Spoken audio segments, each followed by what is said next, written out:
El deseado de todas las gentes. Capítulo 83. El viaje a Emaús.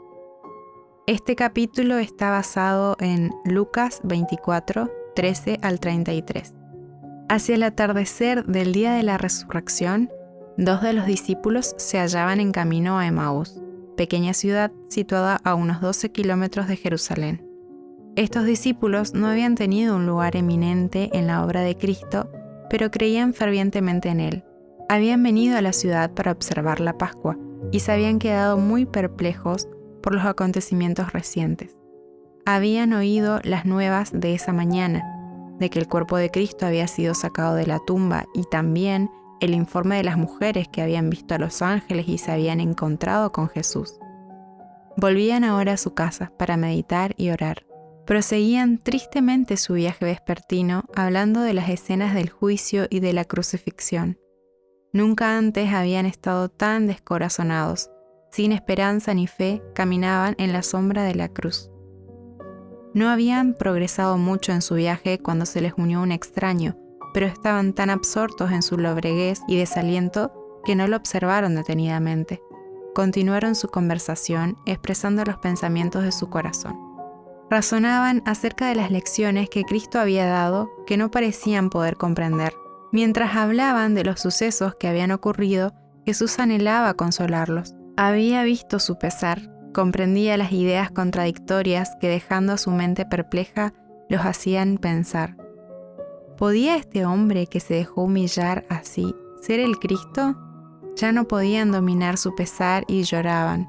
Jesús sabía que el corazón de ellos estaba vinculado con Él por el amor y anhelaba enjugar sus lágrimas y llenarlos de gozo y alegría, pero primero debía darles lecciones que nunca olvidaran.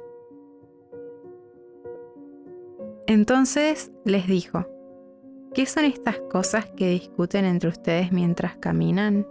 Se detuvieron con semblante triste, y respondiendo uno de ellos, que se llamaba Cleofas, le dijo: ¿Eres tú el único forastero en Jerusalén que no sabe las cosas que han acontecido en estos días?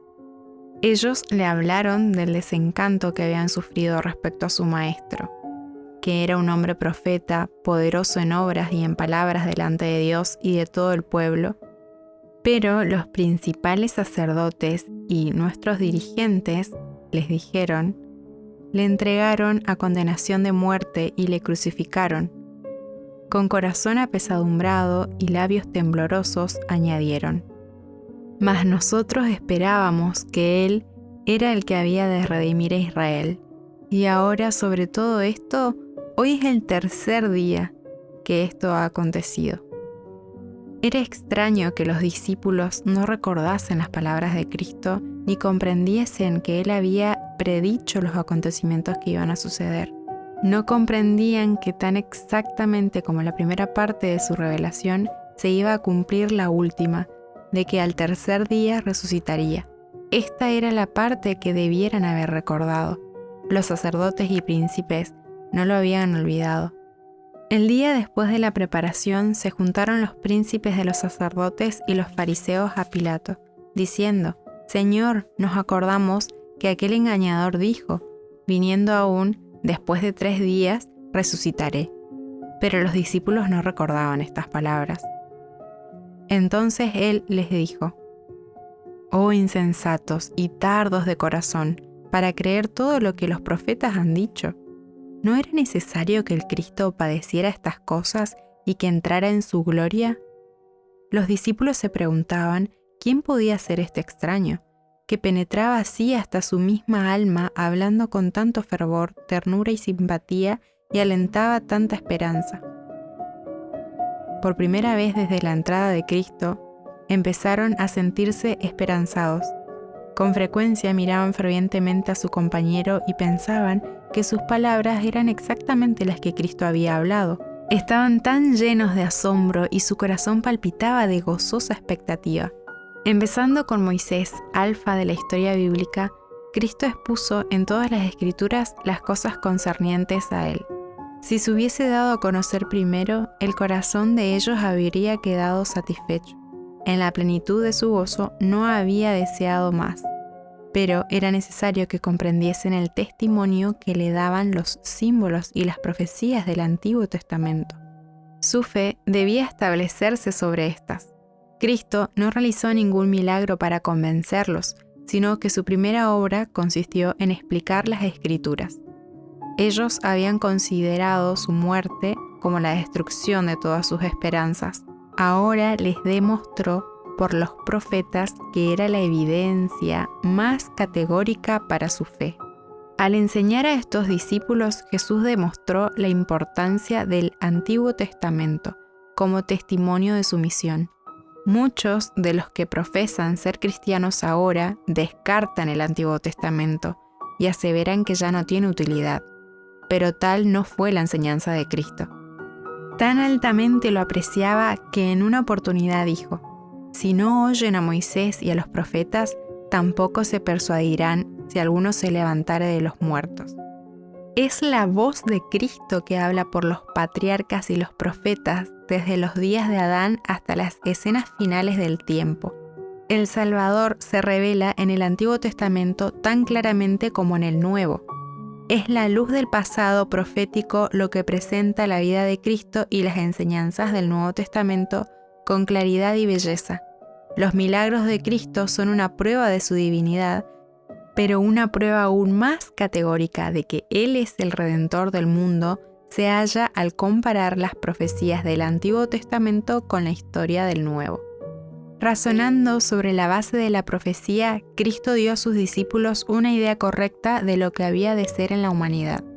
Su expectativa de un Mesías que había de asumir el trono y el poder real de acuerdo con los deseos de los hombres había sido engañosa. Les había impedido comprender correctamente su descenso de la posición más sublime a la más humilde que pudiese ocupar. Cristo deseaba que las ideas de sus discípulos fuesen puras y veraces en toda especificación. Debían comprender, en la medida de lo posible, la copa de sufrimiento que le había sido dada. Les demostró que el terrible conflicto que todavía no podían comprender era el cumplimiento del pacto hecho antes de la fundación del mundo. Cristo debía morir, como todo transgresor de la ley debe morir si continúa en el pecado. Todo esto había de suceder, pero no terminaba en derrota, sino en una victoria gloriosa y eterna. Jesús les dijo que debían hacerse todos los esfuerzos posibles para salvar al mundo del pecado. Sus seguidores debían vivir como Él había vivido y obrar como Él había obrado, esforzándose y perseverando. Así discurrió Cristo con sus discípulos, abriendo su entendimiento para que comprendiesen las Escrituras. Los discípulos estaban cansados, pero la conversación no decaía. De los labios del Salvador brotaban palabras de vida y seguridad, pero los ojos de ellos estaban velados. Mientras Él les hablaba de la destrucción de Jerusalén, miraban con llanto la ciudad condenada. Pero pocos sospechaban quién era su compañero de viaje.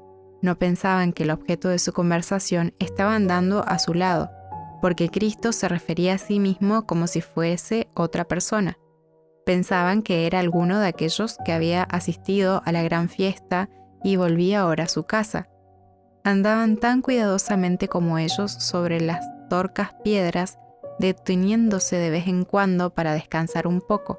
Así prosiguieron por el camino montañoso mientras andaba a su lado aquel que habría de asumir pronto su puesto a la diestra de Dios y podía decir: «Toda potestad me es dada en el cielo y en la tierra». Durante el viaje el sol se había puesto, y antes que los viajeros llegasen a su lugar de descanso, los labradores de los campos habían dejado su trabajo. Cuando los discípulos estaban por entrar en casa, el extraño pareció querer continuar su viaje. Pero los discípulos se sentían atraídos a él. En su alma tenían hambre de oír más de él. «Quédate con nosotros», dijeron. Como no parecía aceptar la invitación, insistieron diciendo: «Se hace tarde y el día ya ha declinado». Cristo accedió a este ruego y entró pues a estarse con ellos. Si los discípulos no hubiesen insistido en su invitación, no habrían sabido que su compañero de viaje era el Señor resucitado. Cristo no impone nunca su compañía a nadie. Se interesa en aquellos que le necesitan. Gustosamente entrará en el hogar más humilde y alegrará el corazón más sencillo. Pero si los hombres son demasiado indiferentes para pensar en el huésped celestial o pedirle que more con ellos, pasa de largo. Así muchos sufren grave pérdida.